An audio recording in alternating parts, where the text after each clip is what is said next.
I don't know why I went into Black Hollow Woods. Maybe it was the stories. The ones that dared people to stay away, to respect the old legends. But curiosity always gets the better of me. It was dusk when I entered the forest. The sun was barely a sliver of light on the horizon, casting long, skeletal shadows through the trees. I had heard about how people went in and never came out, but I convinced myself it was just folklore. I mean, really. Haunted forests? That stuff's for movies.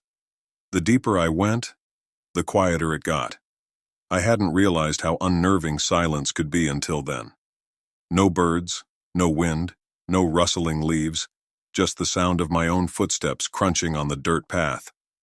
Every step felt heavier, like the ground itself didn't want me there. As I walked, I noticed something odd. The trees, they didn't look right. Their trunks twisted unnaturally, the bark peeling in strange, darkened patches like old, rotting skin.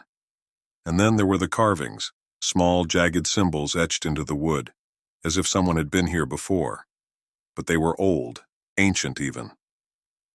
A shiver ran down my spine, but I pushed on. I don't know when it started. The whispers. At first I thought it was the wind, or maybe my mind playing tricks on me. But no, I could hear them. Soft, indistinct voices, as if they were coming from the trees themselves. My heart started to pound in my chest, but I told myself it was nothing. Just the woods playing tricks on me. I wish I had turned back then. I don't know how long I walked, but eventually, the path vanished. I tried retracing my steps, but the forest seemed different, unfamiliar, like it was shifting around me. Panic crept in. My flashlight flickered, its beam cutting through the now pitch-black woods. That's when I saw it.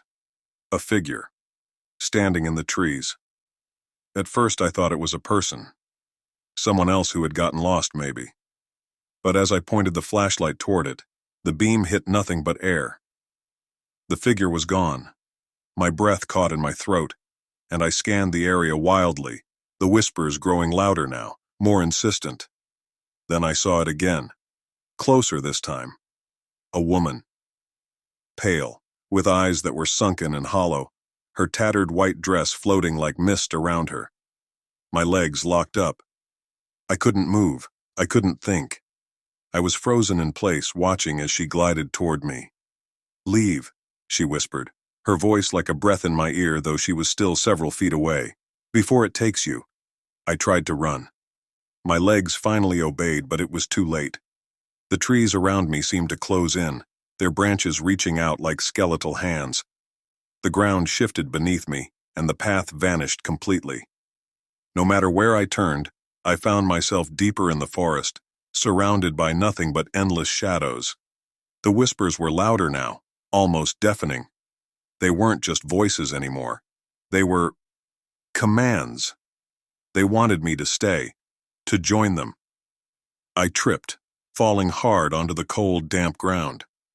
As I scrambled to my feet, I looked up, and there she was again, standing over me, her eyes staring straight through me.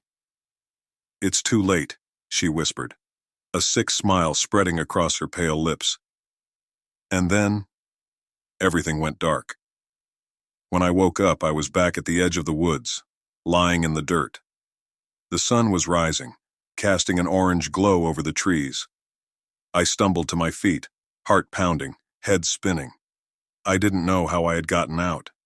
My mind raced, trying to make sense of it all. But as I turned to leave, I heard it again. The whispers. Faint, almost drowned out by the rustle of leaves in the breeze.